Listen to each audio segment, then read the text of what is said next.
Olá, seja muito bem-vindo e muito bem-vindo ao canal Mistérios do Reddit. Aqui contamos histórias inspiradas em relatos do Reddit. Mas antes da história, por favor, se inscreva no canal para não perder nadinha. Já se inscreveu? Nem certeza? Então vamos lá! Na escuridão de certos lugares, o tempo não cura, apenas repete. E algumas aparições não querem ser vistas, querem ser compreendidas. Essa história inspirada em um relato real do Reddit vai te perseguir por dias. Aperta o play, se tiver coragem.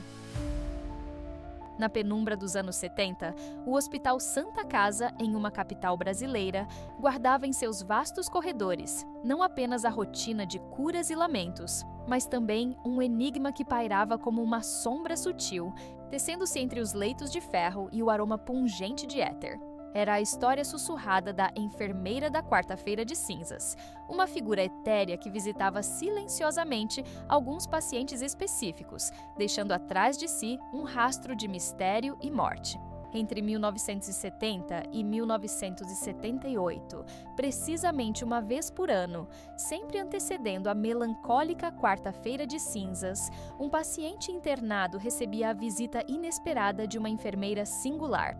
Jovial, de uma beleza serena que contrastava com a palidez dos enfermos, ela surgia quase do nada, pairando brevemente ao lado do leito antes de desaparecer pelos corredores movimentados. Os funcionários mais antigos, com seus rostos marcados pela lida hospitalar, trocavam olhares carregados de significado ao comentar sobre a aparição anual. O padrão era sempre o mesmo, perturbador em sua precisão. Após a visita da misteriosa enfermeira, o paciente invariavelmente fazia 3 pedidos singulares: uma ceia farta, a presença dos familiares e um terço. E, surpreendentemente, nos 2 dias que se seguiam, demonstrava uma notável melhora em seu quadro clínico, acendendo uma tênue esperança nos corações dos parentes e da equipe médica. No entanto, essa chama de esperança era brutalmente extinta na Quarta-feira de Cinzas, quando o paciente, outrora revigorado, sucumbia inexplicavelmente à doença que o afligia. Em 8 anos, foram 8 casos relatados, um a cada ano, cravados no calendário como prenúncios sombrios. Muitos auxiliares de enfermagem e maqueiros juravam tê-la avistado, uma figura de branco que deslizava pelos corredores, entrando ou saindo das alas com uma leveza quase sobrenatural. Mas, ao tentarem abordá-la, ela se esvaía como fumaça, desaparecendo em um piscar de olhos, virando um corredor ou sumindo em meio ao fluxo constante de pessoas. Entre os funcionários mais antigos, aqueles que carregavam nos ombros décadas de serviço no hospital, a teoria mais aceita era a da mensageira. Falavam dela em voz baixa, como se temessem evocar sua presença, descrevendo-a como um ser espiritual enviado para preparar a alma do paciente para a derradeira jornada, concedendo-lhe a oportunidade de se despedir dos entes queridos em um último momento de lucidez. Essa crença se enraizava nas tradições populares brasileiras, no respeito pelos mistérios da vida e da morte e na aceitação de que nem tudo podia ser explicado pela ciência. Contudo, nem todos se contentavam com a explicação sobrenatural. Uma ala mais cética, composta principalmente por médicos mais jovens e alguns enfermeiros pragmáticos, aventava a hipótese sombria de uma serial killer. Uma mente doentia que se aproveitava da fragilidade dos pacientes para cometer seus atos hediondos, talvez envenenando a medicação ou utilizando algum método sutil e indetectável. Essa teoria, embora perturbadora, ecoava um medo palpável presente em qualquer ambiente hospitalar, a vulnerabilidade extrema dos que ali se encontravam. Mas, no âmago do Hospital Santa Casa, pairava uma terceira teoria, mais melancólica e intrinsecamente ligada à própria história do local. Os funcionários mais antigos, aqueles que conheciam os segredos sussurrados nos cantos e os eventos esquecidos nos arquivos, contavam sobre uma paciente em especial, Aurora. Em pleno carnaval de 1969, enquanto a cidade fervilhava em ritmo de folia e alegria efêmera, Aurora dera entrada no hospital em estado de coma profundo. Trazida por policiais que a encontraram desacordada em uma rua movimentada, a princípio pensou-se em embriaguez, uma ocorrência comum durante os festejos carnavalescos. Em meio à lotação do hospital e à correria típica da época, poucos detalhes foram registrados sobre a jovem de aproximadamente 22 anos. Sem documentos ou acompanhantes, foi registrada simplesmente como Aurora, uma referência à bela adormecida, dada a sua condição de sono profundo e inexplicável. E Aurora permaneceu em coma por longos 9 anos, um corpo adormecido ocupando um leito no hospital. Ninguém jamais a procurou. Nenhum familiar, nenhum amigo. Ela se tornou uma figura silenciosa na paisagem ruidosa do hospital, uma presença constante e quase invisível, testemunha muda da vida e da morte que se desenrolavam ao seu redor. Em 1978, seu corpo finalmente cedeu, falecendo em decorrência de falência renal, sem jamais ter despertado do seu sono carnavalesco. A teoria que ganhava força entre os mais antigos e que carregava consigo uma aura de tragédia e mistério era a de que Aurora, em algum momento entre a vida e a morte, havia feito um pacto sombrio, um acordo com a própria morte, trocando uma vida pela sua a cada carnaval.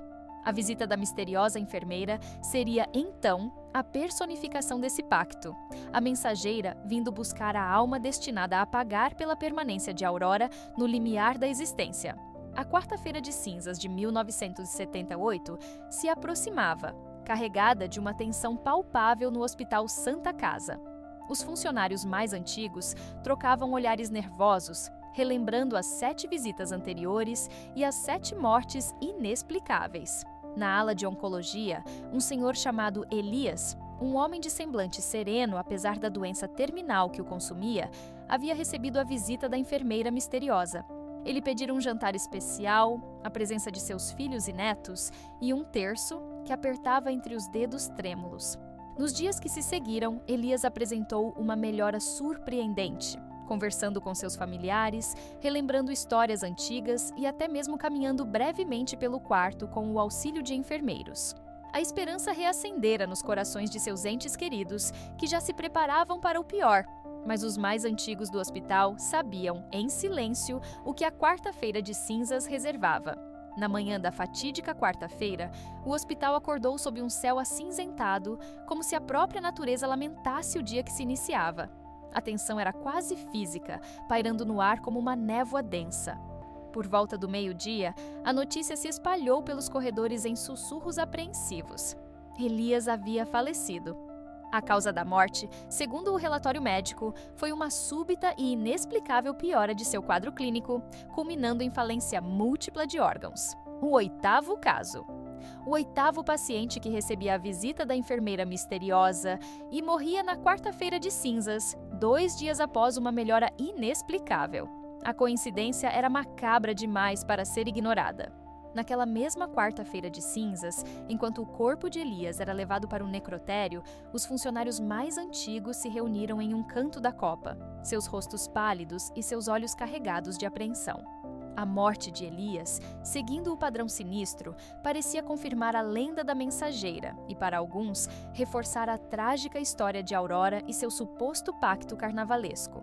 Um jovem detetive da Polícia Civil, chamado Ricardo, havia começado a investigar os casos discretamente, intrigado pelas estranhas coincidências nas datas das mortes. Ele entrevistou funcionários, analisou prontuários e buscou por qualquer pista que pudesse desvendar o mistério. A teoria da serial killer ainda pairava em sua mente, mas a falta de evidências concretas e a natureza quase sobrenatural dos relatos o deixavam perplexo. Naquela tarde de quarta-feira de cinzas de 1978, Ricardo estava nos arquivos do hospital buscando informações sobre a paciente Aurora.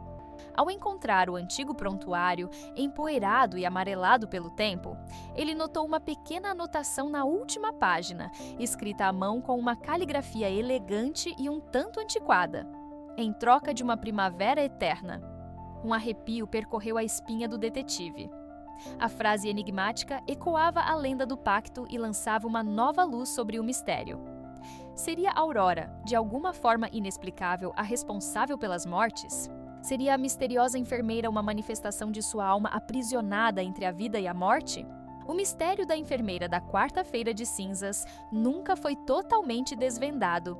Após a morte de Elias e a de Aurora naquele mesmo ano, os relatos cessaram. a misteriosa figura de branco não foi mais vista nos corredores do Hospital Santa Casa.